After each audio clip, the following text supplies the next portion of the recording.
Hey everybody, welcome to the Donkey and Shrek Show. Donkey, this isn't our starring show. It's a YouTube video. Wait, what?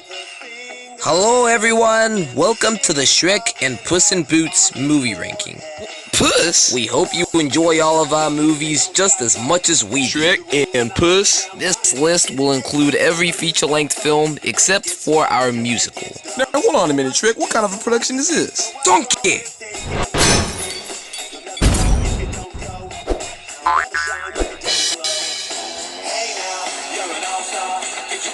What's happening, my fellow YouTubies? Welcome back to the channel of Mike the Great Studios. About a week ago, I actually did a movie review on Puss in Boots: The Last Wish, the movie that I actually saw in the theater during Christmas Day. So I thought maybe perfect opportunity to rank all the movies in the Shrek franchise, including the Puss in Boots movies. I've actually been preparing for this video for actually a while. The Shrek franchise is something that I really grew up with as a kid. That one and the Toy Story films. I grew up watching the first movie quite a couple of times, and so I've actually enjoyed it a lot more than most. And it's funny because a lot of my friends have not watched any of the Shrek movies, but it's pretty interesting because considering how old I am, I guess I can see why. But if you haven't seen some of them, check them out. Also, remember to like and subscribe if you love this video. Make sure to leave me down in the comments what your favorite movie in the Shrek franchise is, or even your ranking. And with all that said in mind, let's get started. So easily coming in last place is Shrek the Third. And I feel like this one had some of the weakest fairy tale ideas. It loses some of the plot devices and some of the storylines that worked in the first two movies and made the first two movies very interesting, because the whole thing that was going on throughout the first two movies was the relationship between Shrek and Fiona, and this movie introduces the fact that Fiona is having a couple of babies, which actually makes for a pretty interesting plot line coming off of the first two movies, but it's just very underdeveloped, with what they do with it. It's even adding in some of these all these ideas and conflicts about Shrek not being fit to be king and all those things. So then they send him, Donkey, and Puss in Boots on a journey to find King Arthur. And I wasn't really on board. I didn't like anything that they were doing with King Arthur, with him portrayed as this loser in high school who gets picked on and then has to claim the throne. Bringing back Prince Charming as a villain seemed like it should have been a good idea, but he just wasn't as compelling on his own, especially without the fairy godmother. I'd say that the big highlight of the movie was the Barracuda, the Princess Revolution scene with all the princesses breaking out, and the whole Barracuda scene at the end. That was pretty cool. But the rest of the movie as a whole, pretty distasteful inside of the Shrek franchise. So for me, it easily comes in last place. At number 5 is Puss in Boots from 2011. And to be clear, the rest of the top 5, I actually have a lot of things that I enjoy about him. Shrek the Third is probably my only negative on the list. But for me, this movie works pretty great as a spin-off from the Shrek franchise, and even as a standalone movie in Puss in Boots' storyline. You could even just watch this movie without watching any of the Shrek movies, and it still really works. Antonio Banderas is perfect in the lead role, and he's always been great at playing this character in general. And I think that this movie had just a nice, fun adventure in the Shrek series, doing this kind of Jack and the Beanstalk adventure with Puss in Boots. It had nice new additions to the franchise with Kitty Softpaws, Salma Hayek as Kitty Softpaws. It was nice even seeing a little bit of the origins of Puss in Boots, where he was at in life before we knew him in Shrek 2.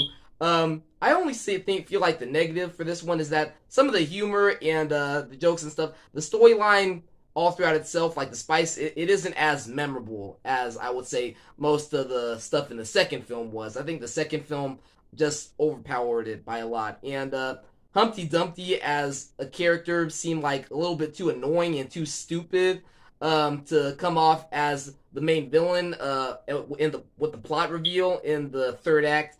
So there are a couple of things like the humor and the jokes in this movie like that seem like they fell a little short for me, but still this movie was a whole lot of fun and a great movie in the Shrek franchise and a great movie for Puss in Boots. In fourth place is Shrek Forever After, and if you watch some of my other animated movie rankings, then you know that 2010 was the key year where I was just going into the peak of seeing animated movies in the theater, and I saw a lot of great stuff that same year. I saw Tangled, Toy Story 3, Megamind, Despicable Me. One of those movies was Shrek Forever After, so I was just the perfect age to see this movie in the theater.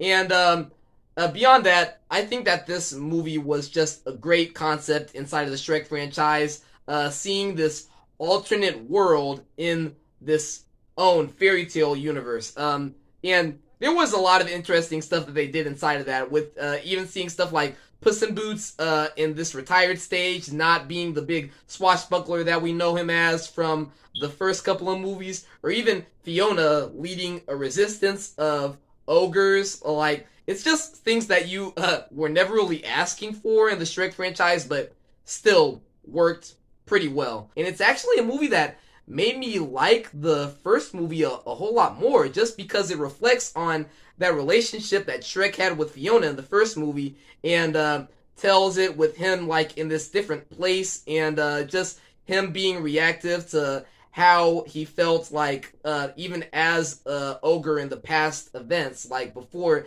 this movie. And it actually adds in a lot more powerful elements inside of the franchise. I also really enjoyed Rumpelstiltskin as the villain. What held this movie is a little held back because I feel like it doesn't make as much of a satisfying conclusion, because it takes us to this alternate timeline. It doesn't really conclude the Shrek franchise. It just pretty much is created to it's the movie's pretty much made to teach Shrek a lesson about what he already has in life. So throughout the franchise, we didn't get to see most of him with his family, entirely with kids. It doesn't really conclude his story with everybody else. It just really shows him what he has. But this movie was still very enjoyable when I first saw it in the theater, and it's still really enjoyable up until now. Making it into the top 3 is the original Shrek, and this movie was one out of 2 movies that I grew up watching inside of my household. One of them was Toy Story, and the other was the original Shrek. So this movie was actually very important to my childhood, mostly because, just like Toy Story, it was just like a very great movie concept. Like, just taking a bunch of these fairy tales, putting them together, and doing this new different kind of twist on it, where the ogre, the beast that we know from most of the fairy tales, is the one that goes on the journey to rescue the princess. It's just told with a lot of great humor throughout it. A lot of even some dark adult humor inside of it.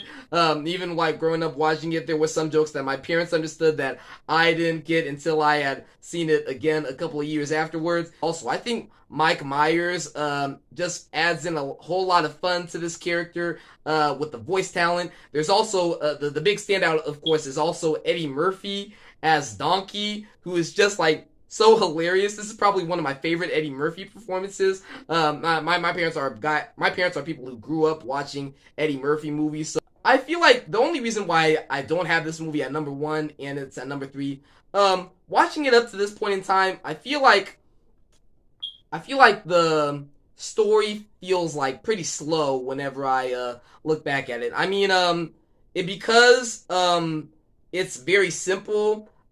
It feels like a couple of plot pieces, like, and story sides are like really like shortened out, like really lengthy. Like there's a whole sequence in the movie where Shrek and Donkey are on their way to Duloc, the castle of Duloc, and Lord Farquaad's castle, and then Shrek has to battle a couple of these knights when he's talking to him, and then it goes into this whole side quest where Donkey and Shrek are having this conversation about ogres are like onions and all that. So the movie feels like very slow at some points in time, and also the animation, since it came out about over 20 years ago, the animation does seem a little bit dated, especially when you compare this one to the recent Puss in Boots movie that just came out last month.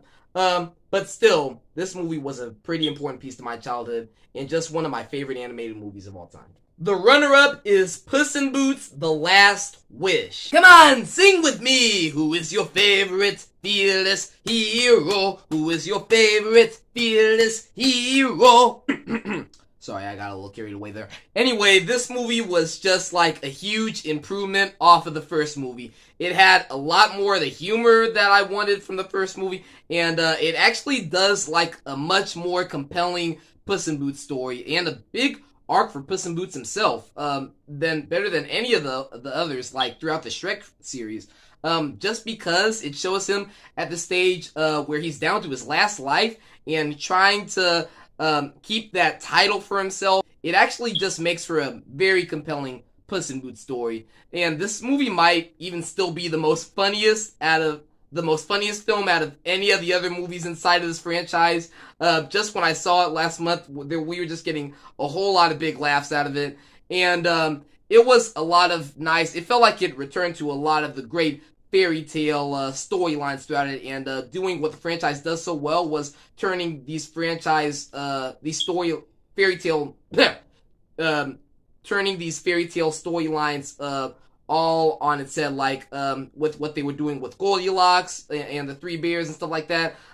It was just a lot of nice new elements that they added inside of the franchise. And so this movie was just one that I had a whole lot of fun with, one that also had some pretty good animation, one that had a lot of humor, and one that had just like a great storyline for Puss in Boots, just seeing him in this retired stage and trying to fight that arc. And so it made me laugh pretty well. So this was just a great new addition inside of the Shrek series for me. But coming in first place for me is Shrek 2.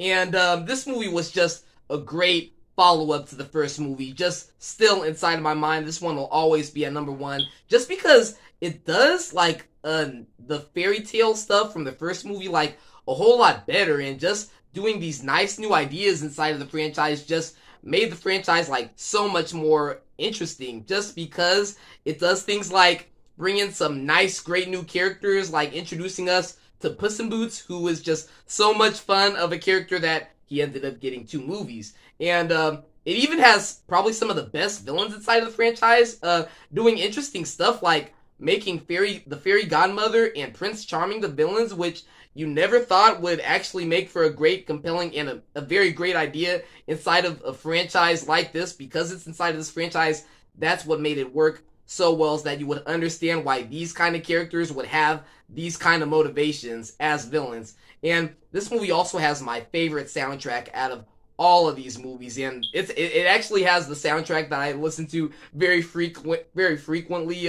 Especially the big standout song is Jennifer Saunders' version of "I Need a Hero." That is just like so strong and so powerful that it actually like probably even connects with me even better than the original version of "I Need a Hero." And it was just a nice new way to continue Shrek's arc throughout the franchise, with adding these ideas. Like, I mean, it continues that whole thing, like, deal about the fact that he is an ogre and Fiona is a princess, and him trying to connect with Fiona's parents, and he does those things doing any of the risks he can to earn their approval. And so we get to see these nice fun ideas inside of the franchise, these nice fun new tricks with him becoming a human, Donkey becoming a horse.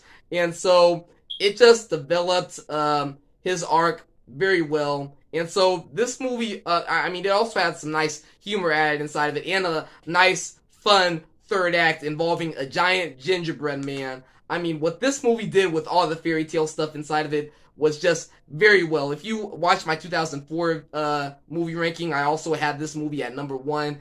And so you probably know that this movie, I have a lot of strong feelings about this movie. And so it's also one of my favorite animated movies of all time. So for me, it comes in at number 1. So that's my ranking of the Shrek franchise. Let me know down in the comments below what you thought of the list. Even leave your own ranking of this amazing franchise. And if you like this video, I actually did a couple of other animated movie rankings. I did the Toy Story movies, the Despicable Me movies. You can be sure to check those out on my YouTube channel. And remember to like and subscribe if you like this video. And I will see you next time. Goodbye.